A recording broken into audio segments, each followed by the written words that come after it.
For me would be career, prestige, then power. क्या आप sure है कि मनी और पावर आपकी लास्ट प्रायोरिटी थी आईएएस इंटरव्यू तक? नॉन क्रीमी के हिसाब से उसकी फैमिली की 2 साल की इनकम तो इसमें ही चली गई। पर सबसे मस्त चीज है कि वो खुद एक डॉक्टर हैं, उसमें अपने आप को medically fit with no physical और मेंटल डिसेबिलिटी डिक्लेयर किया था। पर हो सकता है कि जहां लोगों की आईएएस बनने के बाद जिंदगी बदलती है, इनकी डिसेबिलिटी चली गई हो, तो जब तक कोर्ट अपना ऑर्डर नहीं देता उन्हें जॉब से निकाला नहीं जा सकता। Pooja, how are you doing? I'm doing fine, ma'am. Thank you. जहां इंडिया के हर एंट्रेंस एग्जाम्पल के प्रोटेस्ट चल रहे थे, आपने दुनिया के सबसे टफेस्ट एग्जाम का मजाक बना दिया, तो ठीक तो होगे ही। ऐसा एग्जाम जो हर साल 11 लाख से ज्यादा कैंडिडेट्स देते हैं, पर पास कितने करते हैं? सिर्फ 0.07% लोग। मतलब कुछ 850 लोग, जिन्हें अगर पाई चार्ट पर दिखाने की कोशिश भी करूं तो वो भी कुछ नहीं दिखेगा। यूपीएससी क्रैक करना कोई मजाक की बात नहीं है, ये मैंने खुद देखा है। जानता हूँ कई लोगों को जिनकी फुल डेडिकेशन और प्रिपरेशन के बाद भी एग्जाम क्लियर नहीं हुआ। फेल हो गया नेक्स्ट। तभी शायद आईएएस आईपीएस बनना लाखों का सपना है। लेकिन क्या भरोसा रहेगा उन एस्पिरेंट्स पर एग्जाम सिस्टम को लेकर जब तक पूजा खेतकर जैसे के सामने आते रहेंगे? और क्या असल में इतना आसान है इस एग्जाम सिस्टम को हैक करना? बात करते हैं 5 मेन एलिगेशंस की, जो पूजा पर आईएएस बनने से पहले और एग्जाम क्लियर करने के बाद के एक्ट से डील करती हैं। साथ ही में जानते हैं इनका रियल वर्ल्ड में लीगल इम्प्लीकेशन। इतना कुछ हुआ है कि आप सोच भी नहीं सकते। लेकिन जैसे पूजा ने अपनी मॉक इंटरव्यू में बोला था, वो अपनी जिंदगी कुछ प्रिंसिपल से फॉलो करती हैं। I am a bit tilted towards perfectionism and giving the other person or the other situation a benefit of doubt. तो हम भी पूजा की हर एलिगेशन में उन्हें बेनिफिट ऑफ द डाउट देकर समझते हैं कि क्या पूजा सही है या नहीं। क्योंकि अगर लोग यूपीएससी जैसे एग्जाम पर विश्वास नहीं कर सकते, तो देश की वर्किंग का क्या होगा? बिकॉज आखिर में तो देश आईएएस और आईपीएस ही चलाते हैं। और वीडियो की एंड तक बने रहें, आपको जो डिसरिस्पेक्ट और डिसगस्ट फील होगा मैं समझा भी नहीं सकता। पूजा पर सबसे पहला एलिगेशन है ओबीसी कैटेगरी से नॉन क्रीमी लेयर का रिजर्वेशन लेने का। तो पहले समझते हैं कि क्रीमी लेयर क्या है। हिस्टोरिकली इंडिया में रिजर्वेशन सिर्फ एससी और एसटी कम्युनिटीज को दी गई थी, पर 1980s में कुछ non SC ST backward communities ने भी रिजर्वेशन की डिमांड करनी शुरू कर दी। तो उस टाइम की गवर्नमेंट ने मंडल कमीशन नाम की एक बॉडी बनाई, जिसका काम था इन डिमांड्स को एनालाइज करना। इस बॉडी ने गवर्नमेंट एजुकेशन इंस्टीट्यूट्स और एम्प्लॉयमेंट में 27% ओबीसी रिजर्वेशन की रिकमेंडेशन दी। इसके खिलाफ कई प्रोटेस्ट हुए और कई लोगों ने अपनी जान भी दी। पर 1992 में सुप्रीम कोर्ट ने इंदिरा स्वामी केस में इसे अलाउ करते हुए कहा कि क्रीमी लेयर लोगों को रिजर्वेशन का फायदा नहीं मिलना चाहिए। मतलब बैकवर्ड क्लासेस के ऐसे लोग जो अपनी कम्युनिटी से सोशली, इकोनॉमिकली और एजुकेशनली एडवांस हो गए थे। और इसे डिसाइड करने का क्राइटेरिया अगर family income 8 lakh per annum से ज्यादा हो। क्योंकि पूजा ओबीसी कैटेगरी से है, तो रिजर्वेशन लेने के लिए जरूरी है कि उनकी family income 8 lakh per annum से कम हो। लेकिन उनके पिताजी, जो एक खुद रिटायर्ड आईएएस ऑफिसर हैं, उन्होंने अभी लोकसभा में इलेक्शंस लड़े थे, जहां पर उनके रिपोर्टेड एसेट्स 40 करोड़ से ज्यादा थे। और ये तो सिर्फ उनकी डिक्लेयर्ड इनकम है, बाकी की तो हम बात भी नहीं कर रहे। साथ ही में इनकी मदर एक सरपंच है, वही सरपंच जो पिस्टल के साथ लैंड डिस्प्यूट सॉल्व कर रहे थे। लेकिन पूजा ने जहां अपनी मॉक इंटरव्यू में बोला कि उनकी फैमिली इनकम 0 है बिकॉज उनके पेरेंट्स डिवोर्स्ड हैं। You have shown actually zero income. Actually, my parents are separated. ये इलेक्शन एफिडेविट तो कुछ और ही बोलते हैं। और चलो अगर मान भी ले कि पूजा के पेरेंट्स ने उसकी फाइनेंशियल कोई हेल्प नहीं करी, तो इस पर नजर डालें। ये है पूजा की वेल्थ, जहां पर उनके नाम में 110 एकड़ की जमीन, 7 फ्लैट, 4 लग्जरी कार्स और 17 करोड़ की प्रॉपर्टी है। साथ ही में है ये 17 लाख की घड़ी। मतलब देखा जाए नॉन क्रीमी लेयर के हिसाब से उनकी फैमिली की 2 साल की इनकम तो इसमें ही चली गई। सबसे सरप्राइजिंग चीज है कि डीओपीटी ने खुद रिकॉर्ड किया है कि उनके नाम में 7 प्रॉपर्टीज हैं। डीओपीटी गवर्नमेंट की वो बॉडी है जो चेक करती है कि कोई भी गवर्नमेंट रिक्रूटमेंट प्रोवाइडेड नॉर्म्स और प्रोसीजर के हिसाब से हो। तो आखिर अगर डीओपीटी के पास ये इन्फॉर्मेशन थी, उन्हें नॉन क्रीमी लेयर का सर्टिफिकेट कैसे मिला? साथ ही में पूजा को 2019 में इंडियन रेवेन्यू सर्विसेज एलोकेट हुई थी, पर वो जॉब ज्वाइन नहीं कर पाई क्योंकि उनका non creamy layer certificate reject हो गया था। तो हैरान करने वाली बात तो ये है कि जब 2021 में आईएएस एलोकेट हुआ, तो सर्टिफिकेट एक्सेप्ट कैसे हो गया? अब आप सोच रहे होंगे कि इसकी पनिशमेंट क्या है। ऐसे करते हैं, पूजा के दूसरे एलिगेशन को भी समझते हैं और फिर दोनों की पनिशमेंट साथ में समझाता हूँ। जहाँ लोग झूठ बोलते हैं तो उसे छुपाते हैं, ये एक नया फैशन है झूठ को शो ऑफ करने का। लिया तो उन्होंने नॉन क्रीमी लेयर का रिजर्वेशन, पर गाड़ी कौन सी चलाती है? ऑडी A4, जिसका मिनिमम प्राइस है 45 लाख। मतलब नॉन क्रीमी लेयर रूल के हिसाब से 6 साल की सैलरी। ऑडी के साथ प्रॉब्लम यह है कि एक प्राइवेट कार है जिस पर लाल बत्ती, वीआईपी नंबर प्लेट और महाराष्ट्र गवर्नमेंट बिना किसी परमिशन के लिखा हुआ है। ये वही लाल बत्ती है जिसे 2017 में मोटर व्हीकल रूल्स को चेंज करके बैन कर दिया था। और करंट रूल्स के हिसाब से सिर्फ टॉप पुलिस, और गवर्नमेंट ऑफिशियल्स को ब्लू बीकन अलाउड होती है। पर पूजा अभी एक प्रोबेशनर है, मतलब वो कंफर्म्ड आईएएस ऑफिसर नहीं है। यूपीएससी एग्जाम क्लियर करने के बाद हर ऑफिसर को 2 साल प्रोबेशनरी ट्रेनिंग करनी होती है, जिसके बाद उनका एक एग्जाम होता है और उसके बाद ही वो एक कंफर्म्ड ऑफिसर बनते हैं। और अगर ये प्रोबेशन कैंसिल हो जाए तो वो ऑफिसर नहीं बनेंगे। इन्हें गवर्न करता है आईएएस प्रोबेशन रूल्स, जिसके हिसाब से किसी भी प्रोबेशनर को कार, वीआईपी नंबर प्लेट और ब्लू बीकन नहीं मिलेगा। ये फैसिलिटी सिर्फ एक कंफर्म्ड आईएएस ऑफिसर को मिलती है। यही नहीं, ट्रैफिक रूल्स के वॉयलेशन के चलते उनकी कार पर 27,000 का पेंडिंग फाइन भी है। ये सभी वॉयलेशंस मोटर व्हीकल एक्ट का सेक्शन 177 और मोटर व्हीकल रूल्स का सेक्शन 108 गवर्न करता है, जिसके तहत पुणे गवर्नमेंट ने अब इस गाड़ी को सीज कर लिया है। चलो बात सिर्फ लाल बत्ती और पैसे की होती तो जाने भी देते, पर उन्होंने ना केवल ओबीसी स्टेटस की रिजर्वेशन पर फेक डिसेबिलिटी सर्टिफिकेट बनाकर डबल रिजर्वेशन ली है। देखिए, rights of person with disability act के तहत हर कैटेगरी की 4% सीट्स पर्सन विद डिसेबिलिटीज के लिए रिजर्व होती हैं। पूजा की सिलेक्शन हुई है person with benchmark disability category 5 में। ये हाईएस्ट लेवल की डिसेबिलिटी होती है, जिसका मतलब उन्हें मल्टीपल डिसेबिलिटीज हैं। उन्होंने 3 डिसेबिलिटी क्लेम की है, 40% विजुअल इम्पेयर्ड, 7% लोकोमोटिव डिसेबिलिटी और मेंटली इल। और अगर मान ले कि पूजा को सभी प्रॉब्लम्स है और उन्हें रिजर्वेशन का पूरा हक है, पर जब भी डिसेबिलिटी वेरिफिकेशन की बात आई तो उनके बहाने बनने शुरू हो गए। ये एक स्टैंडर्ड प्रोटोकॉल है कि किसी भी डिसेबिलिटी सर्टिफिकेट का वेरिफिकेशन गवर्नमेंट हॉस्पिटल में होता है, बिकॉज प्राइवेट हॉस्पिटल्स में फेक रिपोर्ट बनाना बहुत ईजी है। वेरिफिकेशन के लिए एम्स हॉस्पिटल ने उन्हें 6 बार एमआरआई स्कैन के लिए बुलाया, पर हर बार उन्होंने या तो कोविड पॉजिटिव या क्लॉस्ट्रोफोबिक होने का रीजन देकर इस टेस्ट को डिले कर दिया। तो एम्स ने डीओपीटी को लिखा क्योंकि पूजा कोऑपरेट नहीं कर रही है तो उन्हें आईएएस नहीं बनाया जा सकता।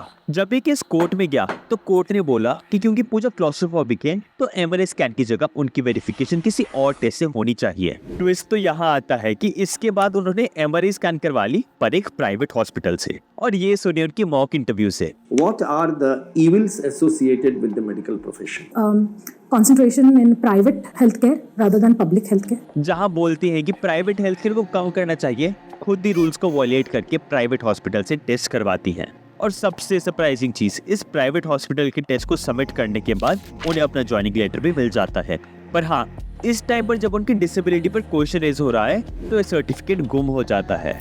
अब आप सोचेंगे कि इससे बुरा और क्या ही होगा, पर सबसे मस्त चीज है कि वो खुद एक डॉक्टर हैं जिन्होंने पुणे से एमबीबीएस की है। इस मेडिकल कॉलेज में एडमिशन लेने के दौरान इन्होंने जो मेडिकल फिटनेस टेस्ट का सर्टिफिकेट दिया था, उसमें अपने आप को medically fit with no physical और मेंटल डिसेबिलिटी डिक्लेयर किया था। तो मतलब चाहे कितना भी बेनिफिट ऑफ द डाउट दे दे, कहीं ना कहीं किस स्टेज पर एक फेक सर्टिफिकेट तो बना ही था। तो यहाँ पर समझते हैं कि फेक सर्टिफिकेट देकर जॉब पाने की क्या पनिशमेंट है।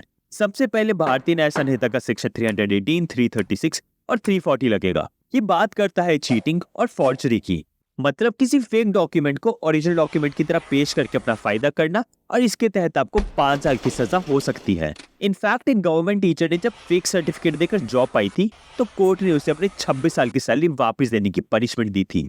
साथ ही में डीओपीटी का 1993 सर्कुलर में लिखा हुआ है कि अगर कोई गवर्नमेंट ऑफिसर फॉल्स सर्टिफिकेट देकर जॉब पाता है तो इसे जॉब से निकाल दिया जाएगा। पर क्योंकि आईएएस एक इतनी प्रेस्टिजियस जॉब है, तो अगर पूजा अपने डिसमिसल को कोर्ट में चैलेंज करती हैं, तो जब तक कोर्ट अपना ऑर्डर नहीं देता उन्हें जॉब से निकाला नहीं जा सकता। और आपको तो पता ही है हमारे देश का जुडिशियल सिस्टम कितना तेज है।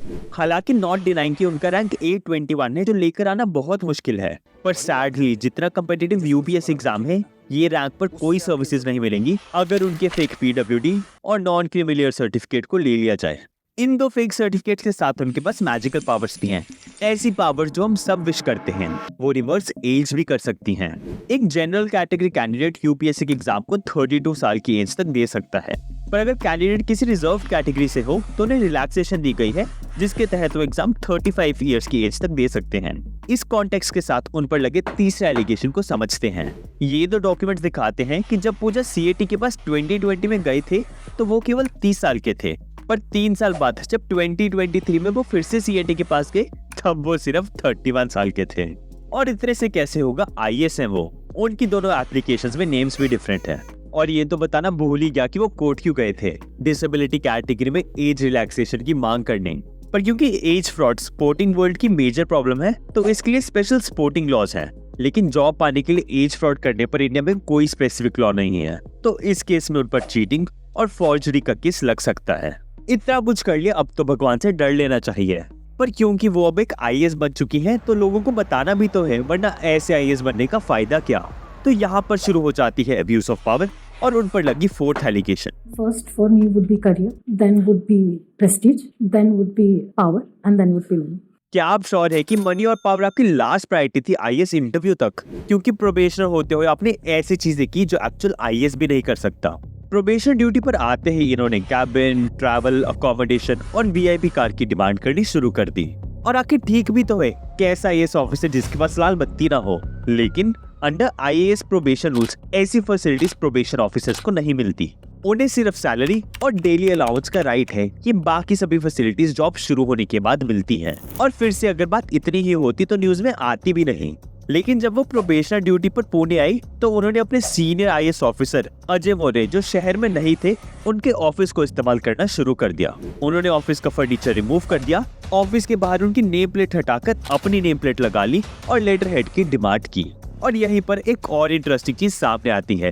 पूजा की ओरिजिनल पोस्टिंग भंडारा में थी, तो आखिर उन्हें पुणे की पोस्टिंग मिली कैसे? अगर बात की जाए कि उन्होंने क्या रूल्स वायलेट किए हैं, तो probational civil servants mainly 2 rule से गवर्न होते हैं, all India service conduct rules और आईएएस प्रोबेशन रूल्स। सर्विसेज का रूल 3.1 बोलता है कि हर ऑफिसर को एब्सोल्यूट इंटीग्रिटी और डिवोशन देना होगा ड्यूटी की तरफ, और वो अपनी पोजीशन को अपने या अपनी फैमिली के बेनिफिट के लिए यूज नहीं कर सकते।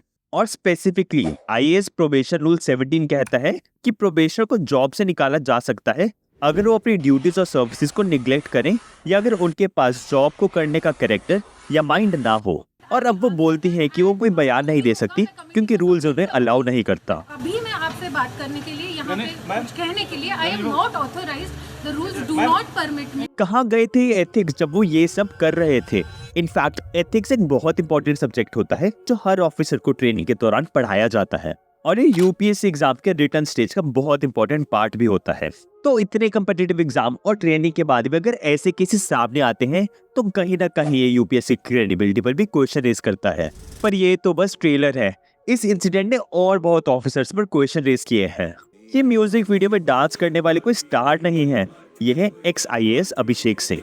सरप्राइज की बात, इनके अनुसार इन्हें लोकोमोटिव डिसेबिलिटी है, मतलब इनके जॉइंट्स प्रॉपर्ली काम नहीं करते, जिसकी बेसिस पर इन्होंने पीडब्ल्यूडी रिजर्वेशन लेकर एग्जाम दिया था। पर हो सकता है कि जहां लोगों की आईएएस बनने के बाद जिंदगी बदलती है, इनकी डिसेबिलिटी चली गई हो। इन्हें भी पूजा की तरह लाल बत्ती का बहुत शौक है। ये उनके इंस्टाग्राम की पिन रील से देख सकते हैं, जिसमें वो इस कॉन्वॉय से काम पर नहीं पर एक फैशन शो में जा रहे थे।